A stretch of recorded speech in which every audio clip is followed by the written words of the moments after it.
Hello kids, how are you all? I hope you all are doing great. Students, as you remember, we have completed the reading of the chapter The Selfish Giant, a beautiful story based on the theme of love, based on the reality of love. In this story, we all have learned that if you will give happiness to someone, you will get the same kind of happiness. The story has a message of love to spread the love in your surrounding. If you are spreading love, you will also able to feel that fragrance. And this story also tells us that selfish behavior, your selfish behavior will bound you. It will bound your happiness. It will bound your real energy. So students, we have finished this whole chapter, and now today we are going to discuss all the question answers of this chapter. So let's come on, start with me. The first question we have is, why is the giant called selfish? The giant is called selfish because he did not allow any children to play in the garden. He banished all the children from his garden, and even he built a high wall around his garden so that none should enter. He also put up notice board with a warning on it that no one is allowed to enter it. Okay, students? So thus we can say that all that giant was really a very selfish fellow. Next is, on one occasion the children said, "How happy we are here." Later they said, "How happy we were there." What are they referring to in both the cases? So here is the solution. In the first case, they are referring to the giant's garden where they would play while returning from school. They had a great time whenever they played in the garden. They always enjoying a lot there. And in the second case, they are again referring to the same garden. They were talking about how happy they were before the giant stopped them from playing in his garden, because now they were not able to move inside. So in both the cases, the children were referring to the giant's garden, before the giant and after the giant. Now question 3 we have, when spring came, it was still winter in the garden. What does winter stand for in indicate here? Second part we have in the same question. Winter has been presented like a story with its own characters and their activities. Describe the story in your own words. So the first part where answer we have here, in the story, winter stands for the negativity, desolate, and a lifeless environment. In this environment, trees, flowers do not blossom. Here, winter also refers to an atmosphere of depression, laziness, when we really we don't want to go outside. Since birds did not sing in this weather, children did not play outside, and spring did not visit the garden, winter prolonged its stay in the garden. The second part, when spring came, the birds did not sing, as there were no children. The trees too did not blossom. At a particular instance, a flower put its head out from the grass, and however, when it saw the notice board put up by the giant, it felt very sad, very sorry for the children, and the flower got back inside the grass and went off to sleep again. On the other hand, Snow and Frost were very happy. While the snow covered the grass, the frost fell on all the grass, all the trees. They invited North Wind to stay with them, and later even the hail was asked to visit. The hail rattled the roof of the castle every day,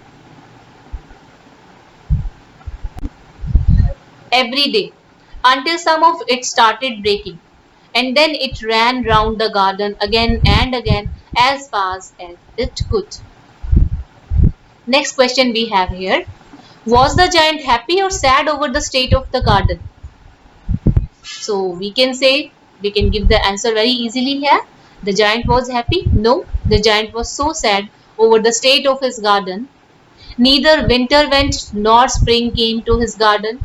Snow, frost, hail, north winds did not seem to leave the garden. He could not understand why spring was so late that year. Okay. Next question we have here. What effect did the linnet song have over hail and north wind? What happened? So the answer we have here, when the linnet bird sang, the hail stopped dancing over his head, over the garden, and the north wind also stopped roaring. Okay.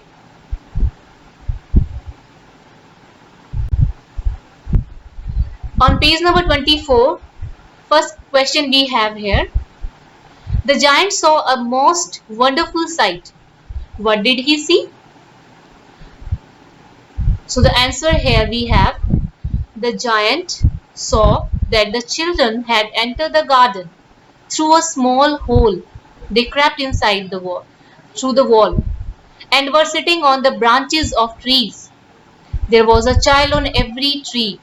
The trees had covered themselves with blossom, as they were glad to have the children back. Birds were flying, and they were twittering, they were chirping in delight. They were so happy, and the flowers and grass were laughing out loud. So everybody in the garden, the flowers, the blossom, the trees, the birds, grass, everything was so happy, so delighted. Second part, what did he realize on seeing it? He means the giant. The giant realized that spring did not come to his garden because he had prevented the children from playing in his garden. He also realized that he was selfish not to allow the children to play in his garden. Now, next question we have here. Why was it still winter in one corner of the garden? Why was it was still winter there? In one corner of the garden, there was a tree all covered with same frost and snow, and the north wind again was blowing and roaring there. A little boy was standing in front of it but could not reach its branches. So a little boy was there, and he was short in height and he was not able to climb up the tree. The tree was trying to bowing its branches, but still all in vain. So as a result, there was a still winter in that part of the garden. Next question we have. Describe the first meeting of the little boy and the giant. So we have to describe here the first meeting of the little boy and the giant we have. So the first meeting of the little boy and the giant was beneath the tree that was covered with frost and snow. The giant took him gently in his hand. The giant took the little boy gently in his hand and put him up on the tree. The tree at once blossomed, and the birds came and sang on it. The little boy stretched out his two arms, flung them round the giant's neck, and kissed him. Next question. Describe their second meeting after a long interval.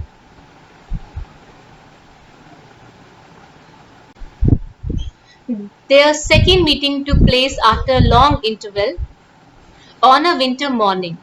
The giant was surprised to see when he noticed that in the farthest corner of his garden there was a tree covered with lovely white blossoms.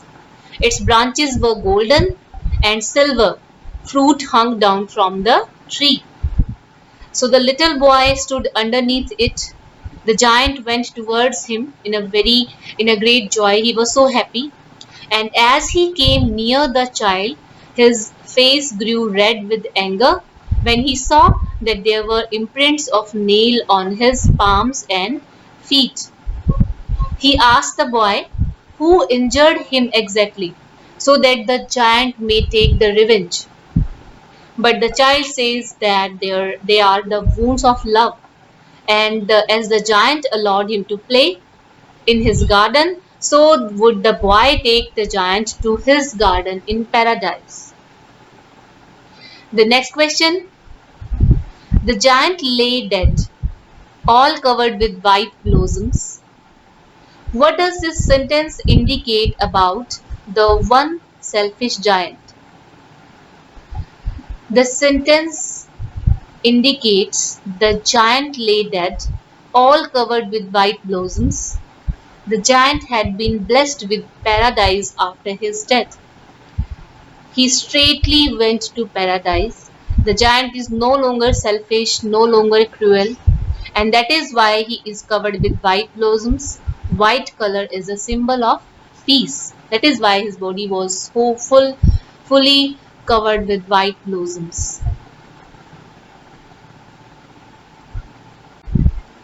Now we have the exercise. First question. The little child's hands, feet had marks of nails. Who does the child remind you of? Give a reason for your answers. So the child remind one of Jesus Christ. When the giant met the little child for the second time, he saw imprints of nails on his palms and feet. So when Christ was crucified, nails were dug into his palm and feet. He had sacrificed his life for humanity so that the sins of the world would be washed away. That is why the child told the giant that those were the wounds of love.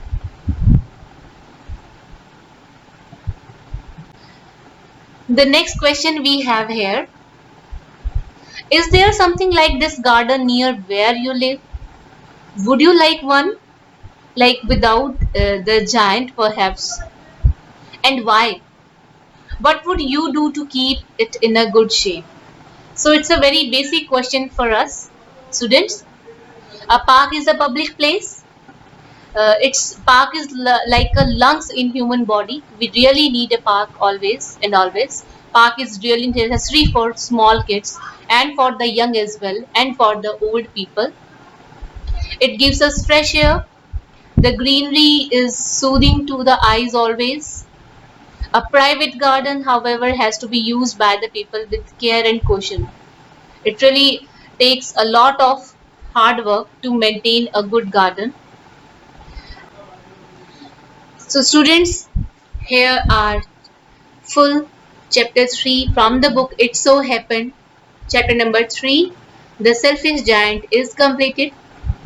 I'll share the solved PDF of the question answers on Google Classroom. You may complete your copies from there. And students, side by side, complete your copies and start learning your question answers as well, because this is the time when you have a plenty of time, you have ample of time at home.